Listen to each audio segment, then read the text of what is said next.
Takúto jedinečnú knihu o sebe by si priali mnohí. Milan Lasica bol výnimočný muž, ktorý nás 10 ročia bavil, rozosmieval a inšpiroval, a tak vznikla unikátna publikácia, ktorá mapuje jeho život, osobný aj profesionálny. Zostavila ju dcéra Hanka Lasicová, ktorú otec tak trošku prekvapil. Vraj pôsobil ako lenivý človek, no v skutočnosti bol mimoriadne tvorivý. Ja si pamätám, že on vždycky ležal a nič nerobil. A teraz sme dávali dokopy túto knihu a pozrite sa, to je čo stránka, to nejaké dielo, to nejaký text, to nejaká hra, zrežinované, prekladané, otextované, zahrané, odmoderované a v podstate ja si teraz hovorím, že čo on za tých 10 minút alebo neviem koľko za ten deň bol aktívny, že čo vlastne stihol. Táto knižka naozaj mapuje jeho tvorivý život, aj keď hovorí, že bol lenivý, a Jožko Bednári vždy mi hovoril, ja moju lenivosť maskujem prácu. Tak toto isté asi robí aj pán Lasica. Knihy mapujú jeho profesionálny život, vrátane divadla, filmu, hudby, televízie, ale aj osobný, čiže detstvo, mladosť, jeho lásky. Hanka našla dokonca množstvo neraz aj nečakaných vecí a príbehov, o ktorých ani ona sama netušila. Napríklad príhodu z divadla Nová scéna. Otec dostal pokarhanie za to, že na javisku v roku 1974 počas predstavenia Husári použil slovo doriti. Musel sa ospravedlniť. Uctiť si Milana Lasicu a jeho dielo si prišli mnohé známe tváre a skvelú atmosféru vytvorili Marian a Ľubica Čekovský so skupinou. Aspoň na ukážku pár ich kúskov. Na ceste do Brezna, na ceste do Brezna, stojí slečna obézna,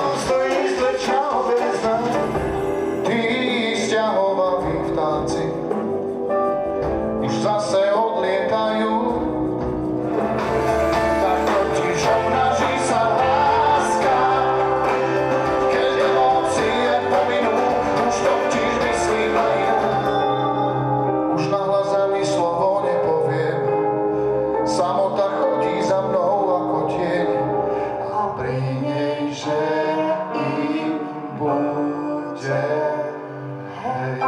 Skvelý spev, hudba vytvorili výbornú náladu, ale počkajte si na záver, lebo tam prišlo jedno veľké prekvapenie, ktoré nás všetkých dojalo. Ale ešte späť ku knihe Milan Lasica. 5 zväzkov má spolu vyše 800 strán a je v nich 360 fotografií, mnohé nikdy nikde nezverejnené, lebo pochádzajú z domácich archívov či zabudnutých zbierok. Na knihe sa pracovalo 2 roky a z toho jeden celý rok na nej intenzívne robila špičková grafická dizajnerka Mária Rojko.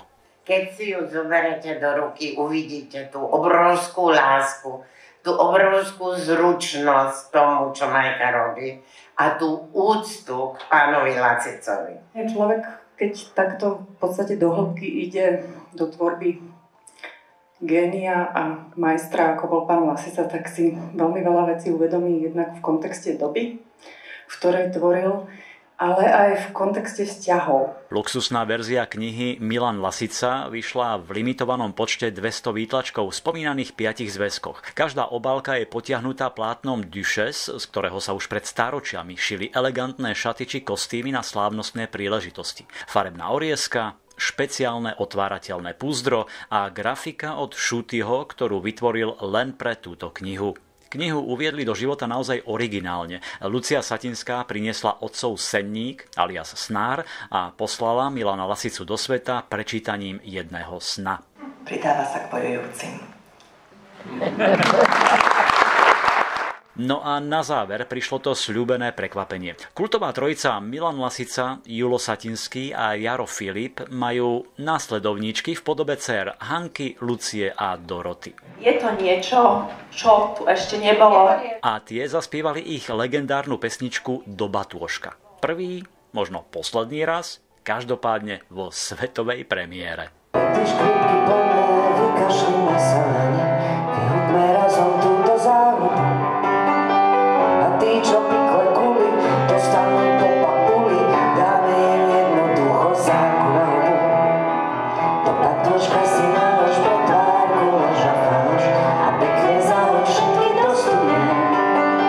A rovno z prvej várky skús život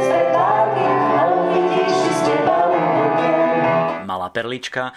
Luxusná verzia s 5 knihami má približne 5,5 kg. A ako povedala Hanka Lasicová, keď sa jej otec narodil, mal, pozor, 5,5 kg.